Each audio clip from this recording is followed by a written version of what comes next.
You're not imagining it. More bomb threats are hitting the airlines this week. Forget about outright attacks, just the threats. And these delays and disruptions, they're off the charts. Jonathan Seri in Atlanta with the latest. Jonathan. Neil, online threats have disrupted at least 10 flights just in the past 5 days. They include 2 Atlanta-bound jets over the weekend. On Saturday, fighter jets escorted a Southwest Airlines plane and a Delta jet to a remote runway at Hartsfield-Jackson Airport after bomb threats were posted on Twitter. And the very next day, another bomb threat on Twitter forced a Delta Airlines flight from L.A. to Orlando to make an unscheduled landing in Dallas. Almost surreal, because at first it was like, okay, yeah, there's an issue, no big deal. And then it wasn't until I saw the report on one of the local channels saying that, you know, there was a threat. We were on that plane for about probably 2 hours after it landed. The threats are a huge disruption to the airlines and the passengers they serve, and people can get up to 5 years in prison and a fine just for making a threat. Not all of them result in diverting planes, but federal authorities say they consider threats credible when they contain specific information, such as a type of weapon or its location, and then they act quickly.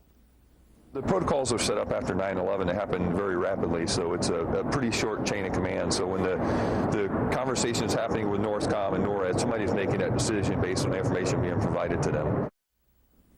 And although bomb threats against aircraft are nothing new, social media open up a whole bunch of new platforms for anonymous individuals who want to make these threats. Neil? Jonathan, thank you very much. Well, should there then be harsher penalties to stop this kind of stuff?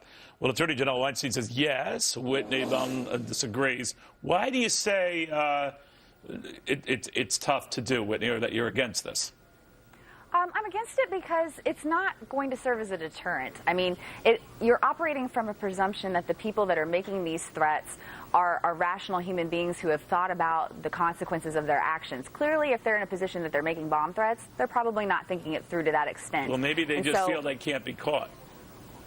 Well, perhaps, and that's why, I mean, there's been a lot of research that the certainty of punishment is more of a deterrent than the severity of the punishment. What do you make of that? So I don't really...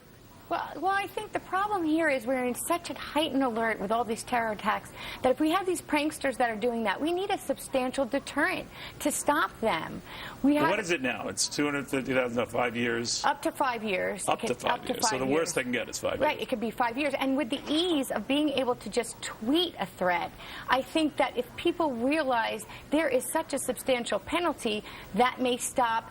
But how do you know? Because in more than half the cases, we can never find out the source of the threat. Well, there was, interestingly enough, last April, there was a 14-year-old girl in the Netherlands who tweeted under the assumption saying she was al-Qaeda. She was arrested in the Netherlands for sending out an alarming tweet.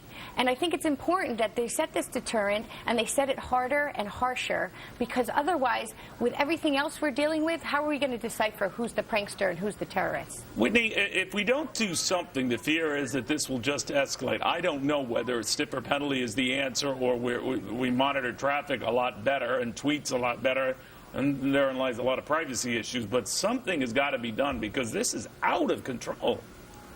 I agree that it's out of control. I agree, and that, you know, I can't downplay the fact that this is affecting the economy. I mean, it's affecting it in a major way. It's affecting the civility that we expect to have in this society. But the truth is, we never I'm not expect civility sure when you're on an airplane, by the way. That just goes.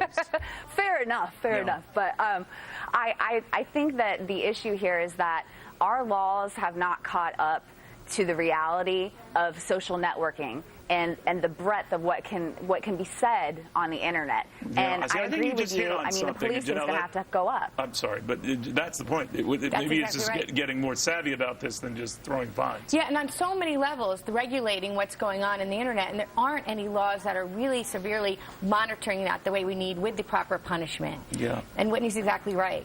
All right. Two good lawyers, two good opposing points of view. Every time I listen to one, I say, I buy that argument. Then I hear I buy that argument. I'm totally confused. Thank you both very, very much. Well, another ISIS deadline has come and gone, by the way.